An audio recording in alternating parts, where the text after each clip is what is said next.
Today I'm going to show you a simple but stunning way to create beautiful stylized hair using charcoal in a mixed media portrait. But this technique can be applied to any charcoal portrait as well. It's easy to learn and makes a big impact by adding depth and movement to your drawing by adding key strokes. I'll walk you through this process step by step so you can follow along, and by the end you'll have a beautiful and polished look to your artwork. So if you'd like a deeper dive into this technique, check out my Patreon site where I have the full course called Gilded Mixed Media Drawing. So let's get started. I begin the drawing with my lay-in of my preliminary drawing, and what I'm doing is I'm establishing a basic foundation to build the rest of my finished drawing on. I separate my lights and my darks, as you can see, by putting shadow shapes and also anything that's dark, her eyes, eyebrows, her hair, anything that has a darker value in it. I've separated it from the lights. I'm also establishing my color palette, which is going to be simple. Very light skin, black hair, and red lips. I'm working with watercolor pencils and charcoal, and I'm working on 300-pound Arches watercolor paper, which is hot pressed, and it's a beautiful paper that can handle this kind of work very easily. I establish accurate shapes and lay a light lay-in of about maybe a 30 or 40% value in order to get the drawing started, as this drawing will be built up in subsequent layers using the different mediums, but that also includes the charcoal. I've got this amount laid in. It's starting to look like kind of really red in relationship to everything else. And so I'm feeling like I need to go in and lay some very dark darks in at this point, like the eyes and a little bit in the hair, to balance things out and also to establish my range of values, just so I can move forward. I'm not willing to develop these anymore until I get some blacks in there, because it's a really significant factor in the whole development of this drawing. So now I'm going to take one of my carbon pencils. This is a 2B, and I'm going to work a little bit on these eyes and a little bit in the hair. This is my brush for all my earth tones. This is one for the blacks. So I'm going to stick to my carbon pencil. And when I create these black boundaries here, I'm going to go inside the boundaries, because you'll notice the hair has a lot of like little tendrils in it. So I can always build on the mass. But right now, to create this larger mass, I'll make sure I just stay just short of the boundaries. You know, I'm putting these blacks in. I mean, this is very, very light. But even at this stage, you can see how it radically changes the piece. But you can see it gets really necessary to establish a range of values early on in the game. This black hog's hair brush, a larger one, and all the brushes I've been using up until this point, at this early stage of the drawing, are hog's hair. They're meant to be scrubbing the medium into the paper.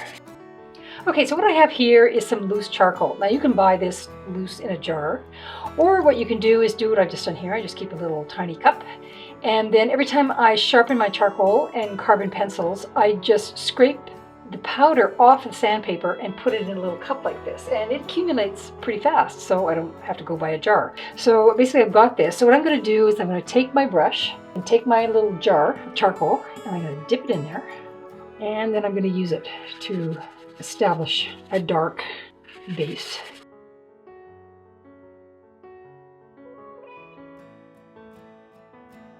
And it's messy. Don't do this in a good room in your house on a good carpet. You see how I'm using the hog's hair brush? It can handle the heavy scrubbing, and it doesn't matter if I'm hard on it.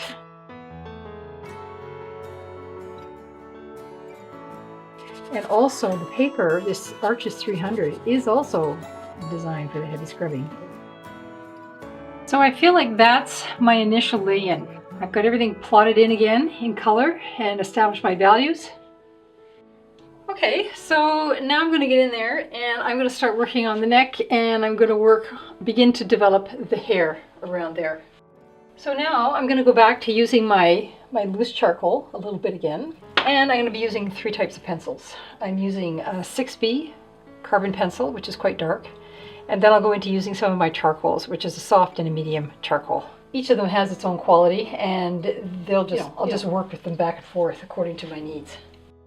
So I begin working up the hair using a variety of pencils and my charcoal again. And I'm beginning to build up the dark mass in the center and then work the individual strands and tendrils on the peripheral edge of the hair, and this is what I'm going to be working with. I'm not concerned with the interior strands and highlights throughout, as I don't want too many things going on. So I'm leaving the external tendrils to be the defining element of the texture of her hair. As I'm doing this, I'm realizing it's pretty crumbly. I think I'm going to take my 2B in here as well to get some of these individual hairs. And I just have to play with these shapes and these tendrils and just start to look for a balance in there. And the key, I think, to this one is not making them all the same. This is really important because the hair doesn't do that. So some areas have got to be sort of clumped together.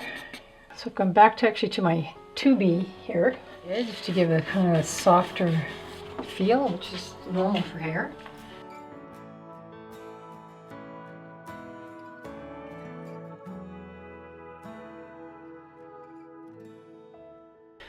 So you can see how actually easy the hair is. The hair is just basically a mass with the little tendrils. The key is to handle the tendrils in a convincing manner. And now that I'm in here, same thing, you see things as you go along. I've seen things around here that need to be a little darker, I think, in black. So I'm putting my 2B carbon pencil in here, just so this blends a little better. Should be like a lost edge along here pretty much.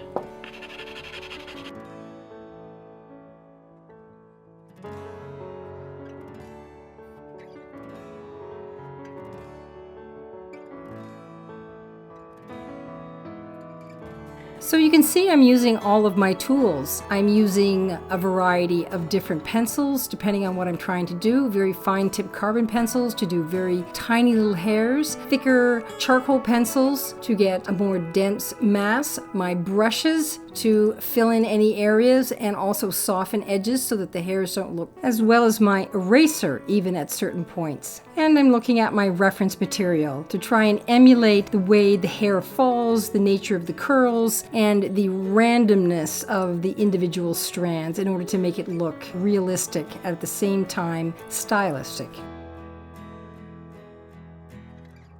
Okay, so now I'm going to keep working on this hair.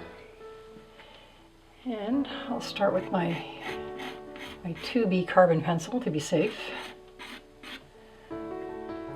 So as I'm developing this hair, I'm cognizant of a couple things. I've got my 2B, which is much harder, and that allows me to create these little, very thin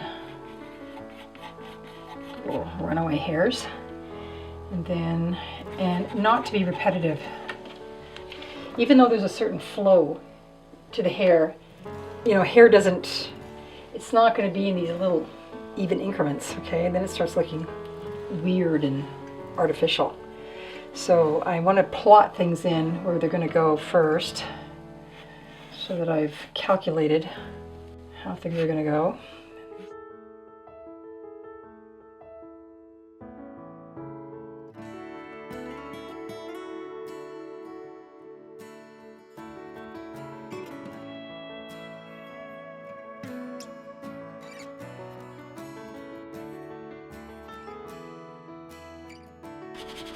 I'm not worried about the brush if I'm making things, because the hair, by its very nature, is going to have that, especially her kind of hair, will have this kind of fuzzy, soft, undefined edge, and it helps actually.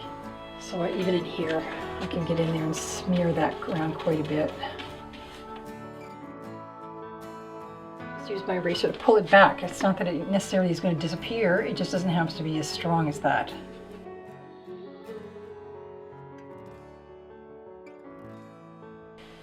Down in this area here, I want to work out all the tendrils first because I don't want to be too much of a big blob of black in there. So I'll get the tendrils done first, and then I'll fill in the blanks afterwards.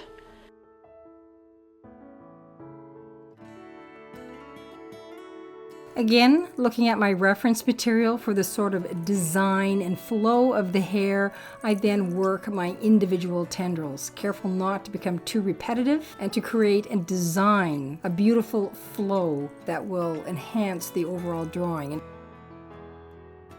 So now my pencils are like this, And I'm gonna go back in and sharpen them again.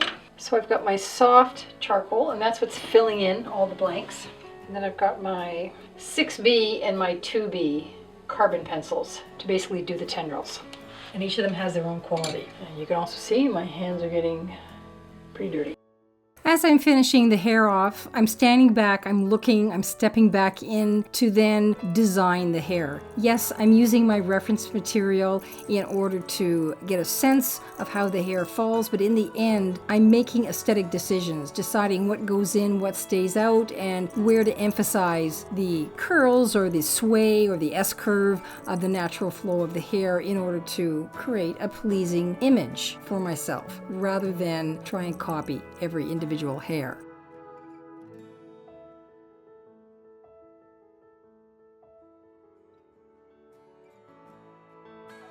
If you enjoyed this video, please remember to like, share, and subscribe for more transformational art videos coming your way. And if you're ready to take your portrait drawing skills up to the next level, check out my Patreon site where I have a whole host of portrait drawing courses perfect for artists of all levels. Simply click the link at the end of this video to find out how to get started. Thanks very much for watching, and we'll see you in the next video. In the meantime, happy drawing.